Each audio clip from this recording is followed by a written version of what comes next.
Roses are red and violets are blue. There ain't a man on this planet that can tell me what the fuck to do.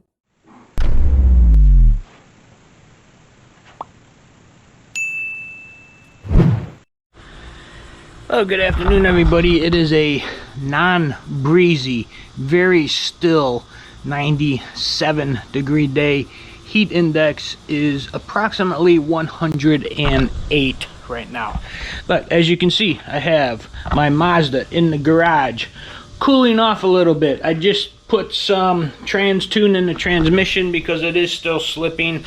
The shifting part of it is really good right now because of the new ECM, but the transmission is still going. Like I've told you over the years, it slips a little bit here and there. Put some trans tune in, works fine. So still got to do that apparently, I guess. It wasn't all the TCM that was doing it. But anyway, today's project, since I have no air conditioning in it right now, and I'm still working on that, I need to really get in there and get under there and get up and check that full wire. I think the wire broke or came loose or something.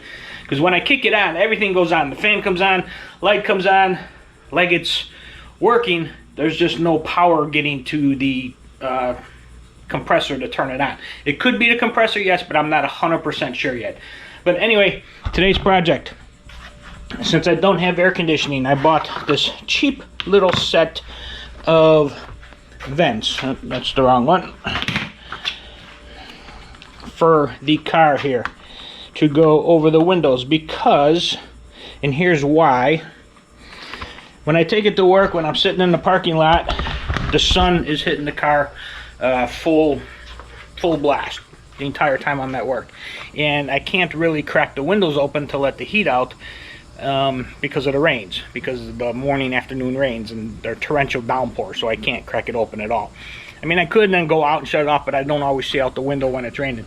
So anyway, I got those window vents that I'm going to put on the Honda here once it cools down a little bit. I just pulled it in the garage.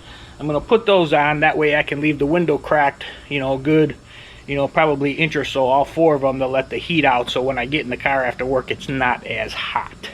So I'm going to let this cool down a little bit. I've got to go and clean where they're going to go. I'm going to do that off camera, and then I'll set you up on a time lapse or something, and I'll install those and show you when I'm done. So here we go.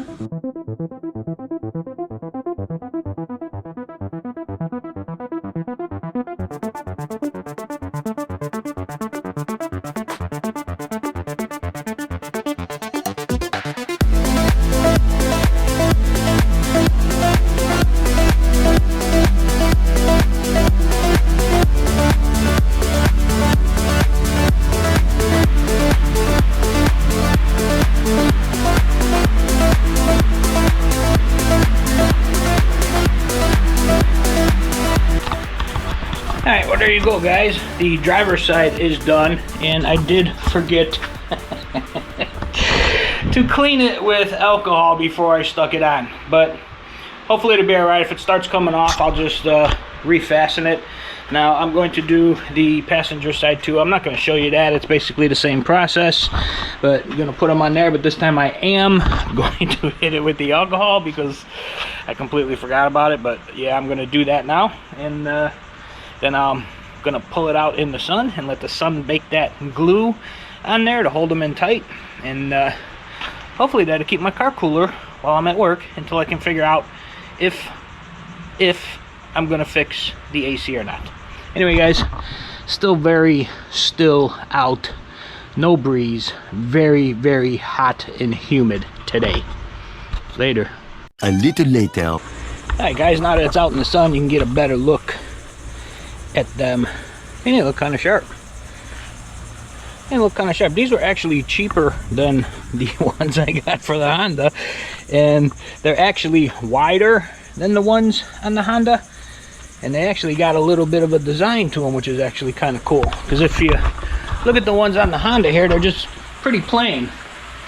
Just, you know, a little strip going across, and they're also not as wide. The ones on the Mazda are maybe about another ½ inch wider, and they got that little fancy strip in the middle of it, design strip, and they were a lot cheaper than the ones I got on the Honda here. I think those were, I want to say, I want to say 20, 18, 19, $20, something like that for the set of 4. And I know the ones for the Honda here were like 30 something. So anyway, it's still warm, it's still hot. I think I'm going to chill today. I think tomorrow I'm going to try to change the light bulb in the pool. I have still yet to do that. I'm going to do that though, because I've been going for a lot of nighttime swims lately. It'd be cool to kind of turn the light on for a change. It's been burnt out for like 3 years. Anyway guys, that's it. Just wanted to show you that. Later. Good afternoon everybody. Today's little project. If you see here, you can see that at the edge of my carpet here, I have like mold because this gets really, really wet when it rains because the gutters here overflow and it backs up here and gets wet and it doesn't dry because it's underneath the roof and everything. So it gets mold every once in a while. But over here, I did a little test several months ago where I got rid of the mold and then I lightly sprayed it with distilled white vinegar to see if it would keep the mold away.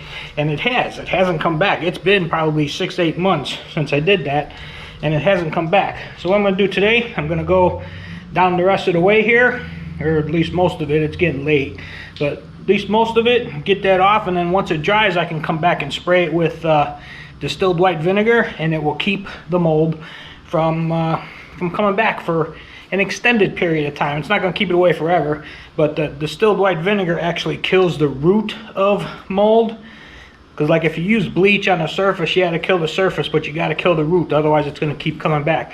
And the distilled white vinegar actually kills the root. So I'm going to go ahead and set you up. I'm going to do this now, get as much of this done as I can today, and then in a couple days, if it ever stops raining, I'm going to come back and mist it with distilled white vinegar and make sure that doesn't come back for a while. And I tried it in that small section because I wasn't sure if the vinegar was gonna bleach or change the color of the carpet, and it didn't. Everything was fine. So I'm gonna set you up here. I'm gonna get going. I started already a little bit. I'm gonna keep going and I'll bring you along as we go. Later.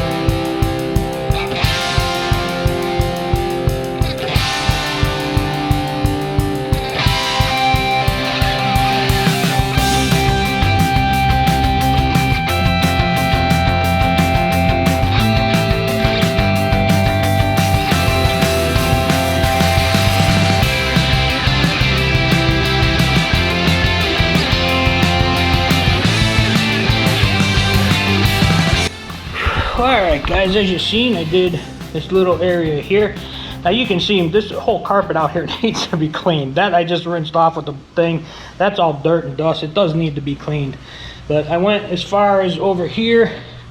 I have to stop because my back is killing me right now from just that little slight bending over. I can't do that stuff anymore.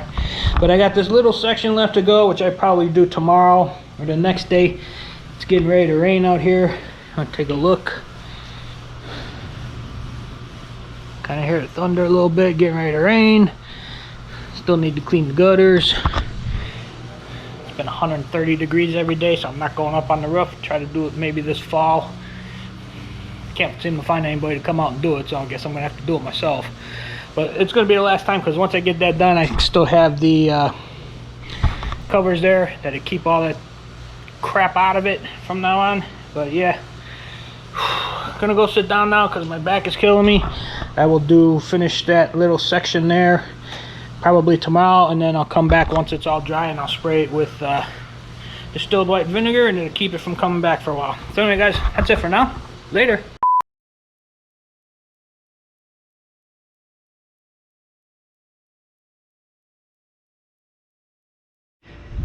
Good afternoon everybody. It is a somewhat cloudy. It is only like 93 right now. It was warmer earlier.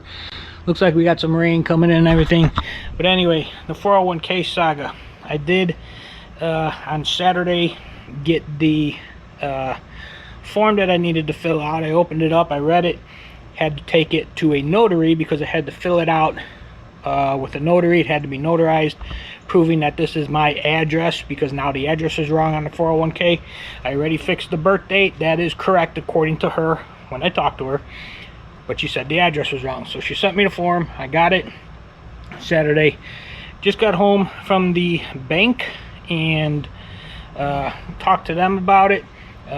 Filled out the form and everything. Now I just have to, I'm going to make a copy of the form and the letter, and then I need to write a letter, and then I need to pack it all in an envelope and send it back to them, and then I will try giving them a call in a couple weeks to see if everything's correct. If it is, I'm yanking my money out of there. I talked to the lady at the bank for a little bit, the notary, explained to her, you know, what I had, what I was planning on doing, and she said you shouldn't have any problems whatsoever, and none whatsoever, which is what I already thought, but I just wanted to confirm it with somebody who actually knew what they were talking about, because I don't really understand that stuff. So I told her what I had. I should have brought the paperwork, because I still have the original paperwork, but I should have brought that. But I might do that again, make another appointment, bring in all the paperwork just to confirm everything that she told me is correct. But yeah, she said I shouldn't have any problems taking it out and putting it wherever I want to put it. So a couple more weeks, and hopefully that drama will be over. But anyway, just wanted to share that with you. Finally got that done, so hopefully that'll get everything corrected and I can yank it out, put it where I can control it instead of somebody else. That's what I've been wanting to do for 3 months now. Getting close, getting real close. It's gonna happen soon. It's gonna happen soon. Anyway, guys, that's it for now. No breeze. It is kind of warm, very muggy, stale. Grass needs to be cut this weekend. He is coming this weekend. It's still 5 days away, but he is coming. I need to cut the back real bad. Back is real tall. But anyway, that's about it for now, guys. More later.